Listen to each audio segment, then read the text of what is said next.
Oke, pendekatan kedua di network optimization model adalah minimum spanning tree. Nah, beda dengan shortest path problem yang tadi kita punya arah, maksudnya ada satu, kedua ada arahnya. Maksudnya arahnya di sini dia ditunjukkan dengan tanda anak panah ya kan. Nah, bedanya di sini dia adalah undirected and connected networks. Maksudnya, kalau teman-teman masih ingat di shortest problem tadi, dia punya anak panah ya, satu, kedua, dan lain sebagainya. Nah, di sini dia nggak ada anak panahnya seperti tampilan ini. Jadi O, A, B kita nggak tahu. A ke B kah, B ke A kah, A ke O kah, O ke A kah, kita nggak tahu. Nah, itu makanya namanya undirected and connected networks. Nah, objektifnya adalah kita mencari shortest total length. Tetap sama, adalah cari shortest total length, jadi jarak paling pendek. Tapi di sini kita nggak punya arah mana O ke A dan lain sebagainya, dan kita meninjaunya adalah pair of nodes. Jadi pasangan dari nodes-nodes tersebut. Gimana caranya nanti kita akan jelasin lebih lanjut dengan contoh kasus sederhananya punyanya Shirvada Park tadi ya.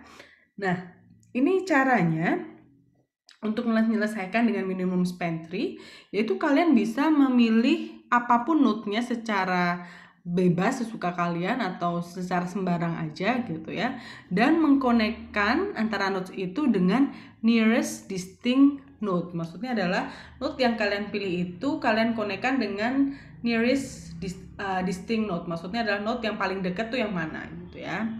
Lalu identifikasikan unconnected node tadi, mana sih yang paling dekat dengan connected node-nya gitu ya. Lalu dikonekkan antara dua node tersebut. Nah, lalu kalian ulang lagi sampai kalian nyampe ke titik tujuannya, dari O tadi ke T tadi ya. Nah, aplikasinya kayak apa sih, Bu? Mungkin kalau yang shortest path problem kalian udah paham ya gimana aplikasinya, mungkin gimana caranya biar kita bisa optimal pakai tram gitu ya, dari satu titik ke titik yang lain. Kita pakai jalur A, B, C, D gitu ya. Nah, kalau ini gimana sih aplikasinya? Aplikasinya salah satunya misal di pemasangan pipa telepon gitu ya. Misal kalau mau Telkom mau masang pipa atau jaringan telepon, bisa gunakan salah satunya adalah minimum spanning tree. Maksudnya adalah mana sih jalur-jalur yang mau dipasang. Tapi kan kita nggak lihat ini jalurnya harus dari sini ke sini dan lain sebagainya. Tapi kita bisa lihat jalur mana aja yang mau dipasang yang bisa mengalokasikan jaraknya, antara jarak satu sama yang lainnya itu berapa sih. Jadi si Telkom tadi juga lebih hemat karena jaraknya lebih pendek ya untuk memasang si jalurnya tadi, dan semua wilayah jadi teralokasi, terpenuhi kebutuhannya gitu ya. Beberapa aplikasi dari minimum spanning tree ini. Nah, gimana sih caranya, Bu?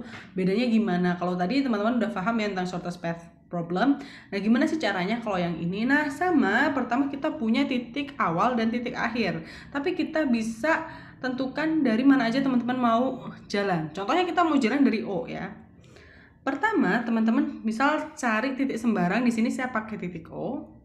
Dari titik O ini saya akan jalan kemana ya gitu ya. Apakah ke A, karena dia ada connectednya dari O ke A, bisa O ke B dan O ke C ya. Tapi kita nggak tahu arah koneksinya kemana ya. Tapi dia punya connected ya. Dari O ke A, O ke B, atau O ke C gitu. Nah, kita cari connected nodes yang paling pendek jaraknya, itu ada 2, ada 5, dan ada 4. Ya tentu kita akan pilih yang kedua. Maka highlight dari O ke A kita bikin bold seperti ini. Oke, sampai sini paham? Selanjutnya dari OA kita udah dapat, kita cari unconnected nodes yang closest dari node O atau node A ya. Baik O maupun A ya. Kita lihat mana sih yang paling dekat antara O ke B, O ke C, atau A ke B, A ke D gitu ya. Karena kita mau lihat closest nodes dari O maupun dari A. Nah, O ke B, dari titik O misal, closest node-nya adalah ada B ya, ada 5, ada C, O ke C ada 4. Atau A ini bisa ke D, bisa ke B ya, 7 atau 2. Oh, ternyata yang paling pendek antara 5, 4, 7, 2 adalah yang 2. Maka kita boldkan antara A ke B. Paham ya? Selanjutnya setelah kita ketemu A, O, B, kita cari lagi mana sih yang lebih pendek lagi jaraknya antara node O, A, atau B.